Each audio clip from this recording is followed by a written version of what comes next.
Imagine for a moment that you are looking up at the sky. You see a perfect circle of blue.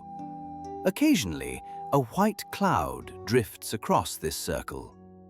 At night, perhaps a single star passes through it.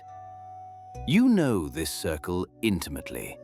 You know exactly when the sun will hit the left side and when the shadow will creep up the right. You feel safe here. You feel like you understand the nature of the universe. To you, the sky is round and the world is small.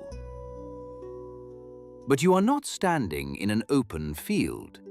You are at the bottom of a deep, dark well. And because you have never climbed out, you simply assume that the circle of light above your head is all there is. We often move through our lives with a sense of absolute certainty. We believe our perspective is the only logical one. We label our habits as common sense. We call our opinions facts. But there is a haunting question that we rarely ask ourselves in the quiet of the night. Is the world truly as small as we think it is? Or are we just staring at it through a very narrow opening? There is an old story from the Daoist tradition that speaks to this very illusion. It tells of a frog who lived in a shallow, abandoned well. To this frog, the well was a paradise. It was his kingdom. He had moss to sleep on. He had stagnant water to swim in. He had mud to burrow into when the air grew cold. The frog was incredibly proud of his domain. He would hop on the crumbled bricks and croak to the silence, proclaiming his happiness. He believed he had achieved the highest level of existence. He would say to himself that he was the master of the water and the lord of the mud. He pitied the worms and the crabs who did not have such a magnificent palace. One day, a great sea turtle approached the edge of the well. The turtle had traveled from the Eastern Ocean. He peered over the rim, his shadow falling across the frog's world. The frog looked up, delighted to have an audience. He shouted up to the visitor. He invited the turtle to come down. He told the turtle about the joy of hopping on one foot and the comfort of the damp walls. He insisted that this was the greatest place on earth. The turtle, curious, tried to step in. But before he could even get his left foot inside, his right knee got stuck. The well was far too small for a creature of the open waters. The turtle pulled back, retreated from the edge, and looked down at the tiny frog. Then, the turtle began to speak of the ocean. He told the frog that the Eastern Ocean was thousands of miles across. He explained that you could travel for years and never see the end of it. He spoke of depths so profound that no light could reach the bottom. He described how, in ancient times, the waters rose for 9 years out of 10, yet the ocean did not increase. He spoke of droughts, where the rain failed for 7 years, yet the shoreline did not recede. The ocean, the turtle said, was beyond time, beyond measurement, and beyond change. The frog in the well listened. He sat on his patch of mud, his eyes wide. He tried to visualize what the turtle was saying, but his mind could not stretch that far. He looked at his little puddle. He looked at his circle of sky. The idea of an endless body of water sounded like madness. It sounded like a lie. The frog decided the turtle was making it up. Nothing could be bigger than his well. Nothing could be deeper than his mud. The frog turned away, retreating into his certainty, leaving the turtle to return to the sea. The frog remained a king, but he was a king of nothing but a hole in the ground. We listen to this story and we smile at the frog. We think how foolish he is to mistake a hole for the universe. But the wisdom of this story is not about amphibians. It is about us. It is about the walls we build in our own minds without even realizing we are laying the bricks. The well is not a physical place anymore. Today, the well is built out of the information we consume.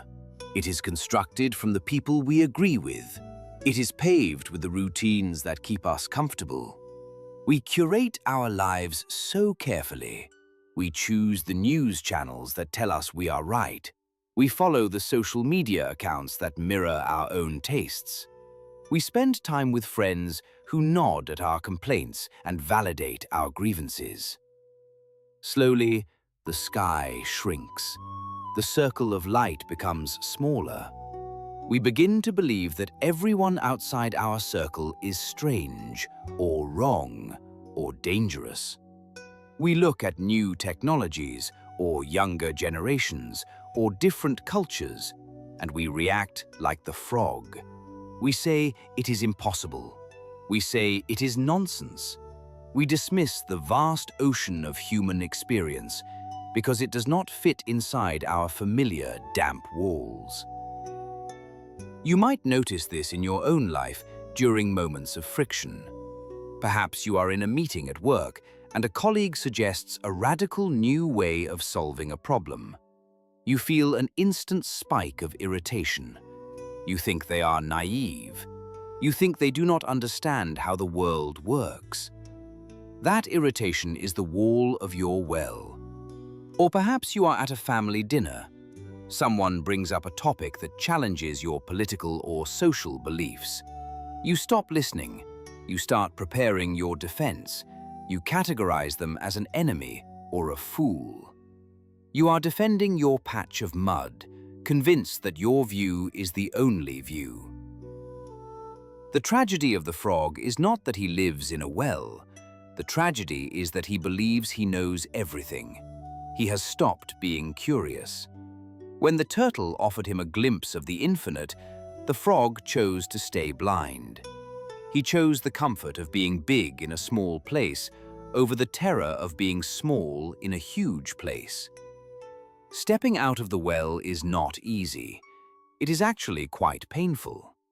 When you leave the echo chamber, the light is too bright. The noise is overwhelming. The ideas you encounter might make you feel foolish or outdated. You realize that your common sense was just a local custom. But this discomfort is necessary. It is the growing pain of a mind stretching to hold more reality. So, how do we begin to climb the damp walls? How do we stop being the frog? It starts with a simple, quiet admission. You must admit that your map is not the territory. You must accept that what you see is a sliver, not the whole. When you feel that instant rejection of a new idea, pause. Catch yourself. That rejection is your ego trying to close the lid of the well. Instead of arguing, ask a question. When you meet a turtle, someone who comes from a different background, a different industry, or a different generation, do not try to drag them into your well. Do not try to explain why your mud is superior. Instead, ask them about the ocean. Ask them what they see that you do not. Listen without preparing your response. You do not have to agree with them. You do not have to abandon your values. You simply have to acknowledge that the ocean exists. You have to acknowledge that there are depths you have not swum and horizons you have not seen. This practice requires humility.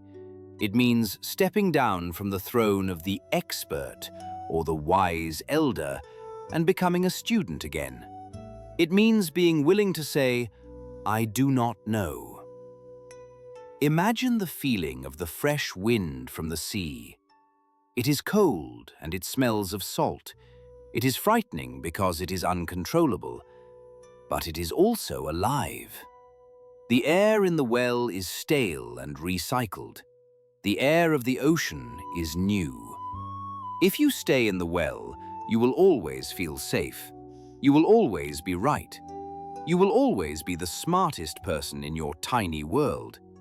But you will never know the vastness of what is possible. You will never know the beauty of the storms or the silence of the deep currents. The choice is yours to make every single day. You can polish the bricks of your enclosure, verifying what you already know. Or you can grip the slippery stones and pull yourself up toward the rim. As you move through your week, pay attention to your reactions. When you hear something that sounds crazy, something that contradicts your experience, do not turn your back. Do not retreat into the mud. Look up. That confusion you feel is the sound of the waves crashing in the distance. It is an invitation. Ask yourself the question that the frog was too afraid to answer. Are you defending your truth, or are you just defending the walls that keep you hidden from the world?